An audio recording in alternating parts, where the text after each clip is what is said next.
Good morning, class 8th. Today we are going to start our new chapter, that is chapter 5, Coal and Petroleum.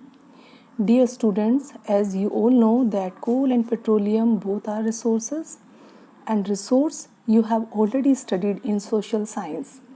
But we will revise resources first.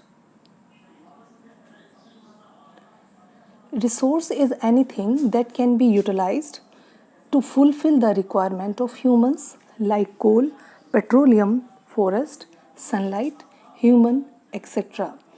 आपने social science में पढ़ा है कि resource वो कोई भी चीज़ हो सकती है जो ह्यूमंस की नीड को सेटिस्फाइड करे और ह्यूमंस उसका यूटिलाइजेशन करे अपने डिज़ायर्स को फुलफिल करने के लिए। अब इससे आगे का पोर्शन हम साइंस में पढ़ेंगे। We use various material for our basic need. Some of them are found in nature and some have been made by human effort. हम अपनी बेसिक नीड्स को पूरा करने के लिए बहुत सारे मटेरियल्स का यूज़ करते हैं। उनमें से कुछ ऐसे हैं जो नेचर में मिलते हैं, लेकिन कुछ ऐसे हैं जो मैन मेड है जिन्हें ह्यूमन एफर्ट्स के द्वारा बनाया जाता है। All things which are obtained from nature, they are called natural resource. वो सारी चीज़ें जो हमें नेचर देती है उन सभी को हम नेचुरल रिसोर्स कहते हैं। एग्जाम्पल देखिए, हम एग्जाम्पल देते हैं सनलाइट का। क्या आप सन को कुछ बिल पे करते हैं, सन को कुछ पैसा पे करते हैं हम सनलाइट के लिए? तो it means sunlight is a natural resource. अगर दूसरी तरफ हम एग्जाम्पल लें इलेक्ट्रिसिटी का, इलेक्ट्रिसिटी हम अपने घर में यूज़ करते हैं, लेकिन इलेक्ट्रिसिटी का हम बिल पे करते हैं। इट मीन्स उसके लिए हमें पे करना पड़ रहा है। तो इट मीन्स इलेक्ट्रिसिटी एक मैन मेड रिसोर्स है, जबकि सनलाइट एक नेचुरल रिसोर्स है। Here is the classification of natural resource. Natural resource are divided into two parts. First one is inexhaustible, second is exhaustible. Exhaustible resources are further divided into two parts, that is renewable and non-renewable resource. Let us study these resources in detail. Resources can be broadly classified into two kinds. सबसे पहले आएगा inexhaustible resource. चलिए इसको study करते हैं। These resources are present in unlimited quantity in nature and are not likely to be exhausted by human activities.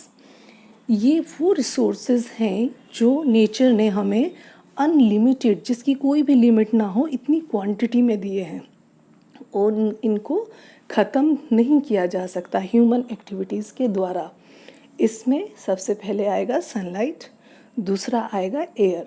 Sunlight को हम कितना भी यूज़ करें वो ख़त्म नहीं होगी, और एयर को हम यूज़ करते हैं और वो भी ख़त्म नहीं होती है। इट मीन्स ये दोनों किसकी कैटेगरी में आएंगे? इनएग्जॉस्टेबल रिसोर्सेज की कैटेगरी में। इसके अपोजिट दूसरा है एग्जॉस्टेबल रिसोर्सेज। इसका जस्ट अपोजिट है, the amount of these resources in nature is limited, they can be exhausted by human activities. ये वो रिसोर्सेज हैं जो लिमिटेड क्वांटिटी में नेचर ने हमें दिए हैं, और समय के साथ अगर इसी रैपिडली ह्यूमन इनका यूज़ करे अपनी एक्टिविटीज़ को फुलफ़िल करने में, तो ये ख़त्म भी हो जाएंगे। एग्जाम्पल्स देखिए, फॉरेस्ट है, वाइल्ड लाइफ है, मिनरल्स है, कोल है, पेट्रोलियम है, नेचुरल गैस है। अगर आप अपने लेसन का टाइटल देखेंगे कोल एंड पेट्रोलियम, इट मीन्स दोनों कैटेगरी में आते हैं, एग्जॉस्टेबल रिसोर्सेज की कैटेगरी में, कोल भी और पेट्रोलियम भी। तो अब हम डिटेल में अपना चैप्टर स्टार्ट करेंगे। Natural resource like coal, petroleum and natural gas, these were formed from the dead remains of living organism, that is fossil. So these are known as fossil fuel. सबसे पहले आपको जानना होगा fossil fuel किसे कहते हैं। fossil fuel 7th class में भी आपने पढ़ा है। अब हम दोबारा से fossil fuel स्टडी करेंगे।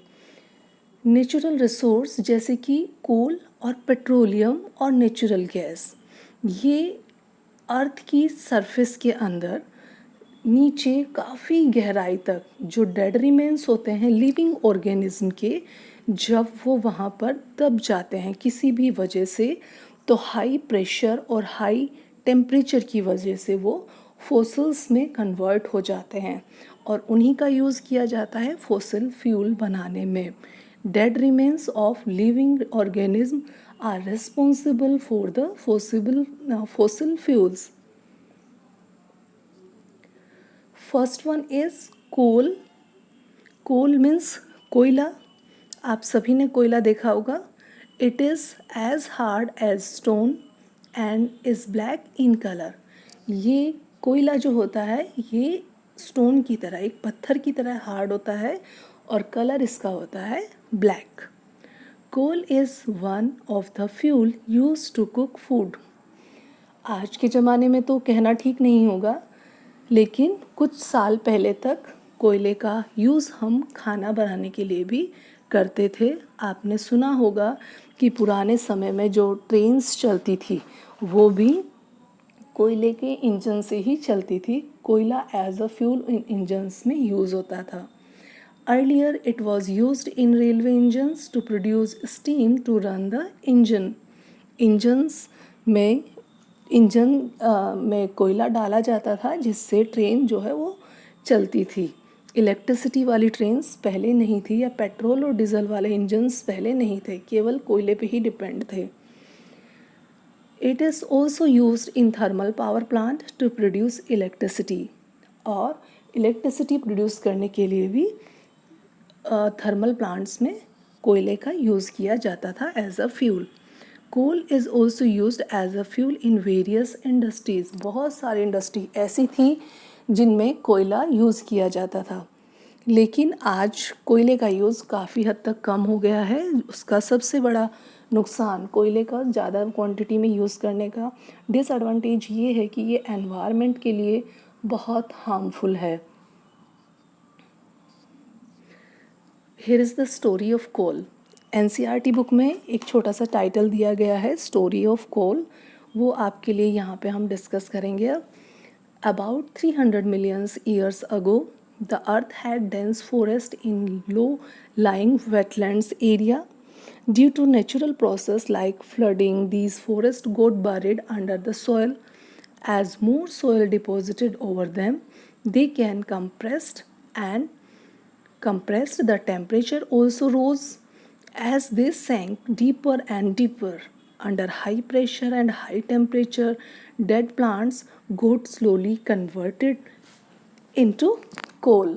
जैसा कि पहले भी मैंने आपको बताया कि लगभग 300 मिलियन ईयर्स पहले की ये बात है, जब अर्थ के ऊपर बहुत डेंस फॉरेस्ट प्रेजेंट था और लो लाइंग वेटलैंड एरिया था. वेटलैंड एरिया मीन्स ऐसा दलदली क्षेत्र जहाँ पर पानी जमा हो जाता है.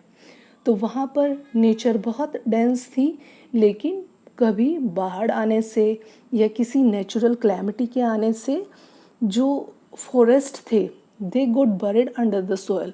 वो सोयल के नीचे दफन हो गए और उसके ऊपर सोयल डिपॉजिट होते गए और कंप्रेस्ड करते गए उन फॉरेस्ट को, उन ट्रीज़ को और उन एनिमल्स को भी.